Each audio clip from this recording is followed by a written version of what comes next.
Assalamualaikum warahmatullahi wabarakatuh. Dikisahkan bahwa ketika Hatim At-Tai wafat, ia dikuburkan di puncak gunung. Di atas kuburan itu dibangun 2 buah kolam yang terbuat dari batu pualam. Selain 2 buah kolam, di atas kuburan Hatim At-Tai juga dibangun patung gadis-gadis cantik dengan rambut terurai. Patung-patung itu juga terbuat dari batu pualam. Di bawah gunung mengalir sebuah sungai. Jika para pengunjung datang dan bermalam di sana, maka mereka akan mendengar suara jeritan dari sejak waktu Isya hingga subuh. Keesokan harinya mereka tidak akan menjumpai apapun atau seorang pun yang semalam menjerit-jerit, selain patung gadis-gadis cantik yang terbuat dari batu pualam. Suatu ketika, Zulqara, seorang raja Hamir, pernah singgah di lembah tempat Hatim At-Tai dikubur. Ia pergi meninggalkan keluarganya dan sengaja pergi mengunjungi tempat itu. Di sana ia bermalam selama 1 malam. Pada malam hari ia mendekati kuburan Hatim At-Tai.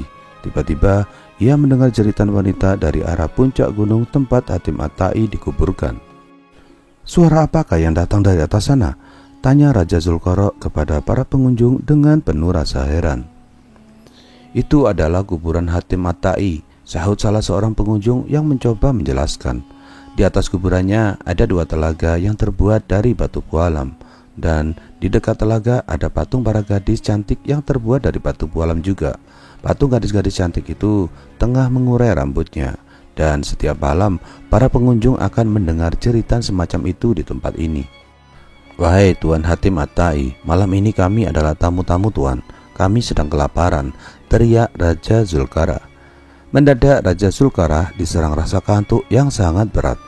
Akhirnya ia tertidur tanpa diganggu oleh suara apapun, dan kemudian saat ia bangun, ia merasa ketakutan.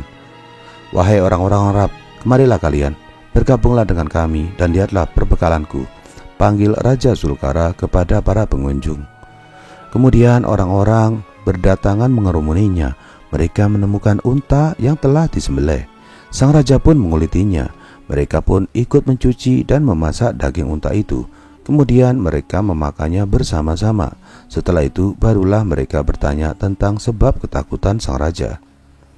"Jadi tadi aku tertidur lalu aku bermimpi bertemu dengan Hatim At-Tai, si penghuni kuburan itu," kata sang raja mencoba bercerita sambil menahan rasa takutnya. "Jadi dia muncul dengan pedang terhunus seraya berkata, 'Engkau datang kepada kami sedang kami tidak memiliki apa-apa.' Lalu ia menyembelih untaku dengan pedangnya. Jika kalian tidak menyembelihnya, maka unta itu pasti akan mati sia-sia." Dan di keesokan harinya Raja Zulqara pergi meninggalkan tempat itu dengan menunggang unta milik salah seorang sahabatnya. Sementara sahabat itu membonceng di belakangnya. Di tengah perjalanan dan tengah hari yang panas menyengat, mereka melihat seseorang sedang mengendarai seekor unta, sedangkan salah satu tangannya memegang tali yang mengikat unta lainnya. Kemudian orang itu berhenti di tengah jalan seakan hendak menghadang perjalanan mereka. Melihat seorang berhenti di tengah jalan, mereka bertanya, "Hei, siapakah engkau?"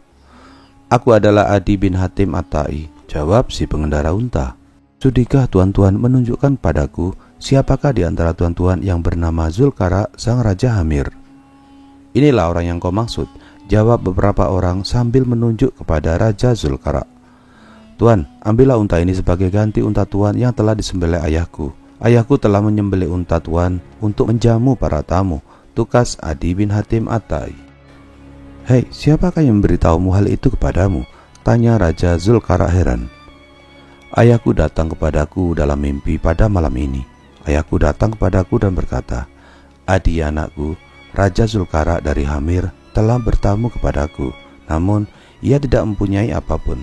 Maka aku segera menyembelih untanya untuk menjamu para tamu dan Raja Zulqara sendiri. Oleh sebab itu, gantilah untanya dengan unta yang lebih baik.' Maka terimalah unta ini tuan," jawab Adi bin Hatim At-Tai sambil menyodorkan tali unta yang dipegangnya. Raja Zulqara menerima unta itu dari tangan Adi bin Hatim At-Tai.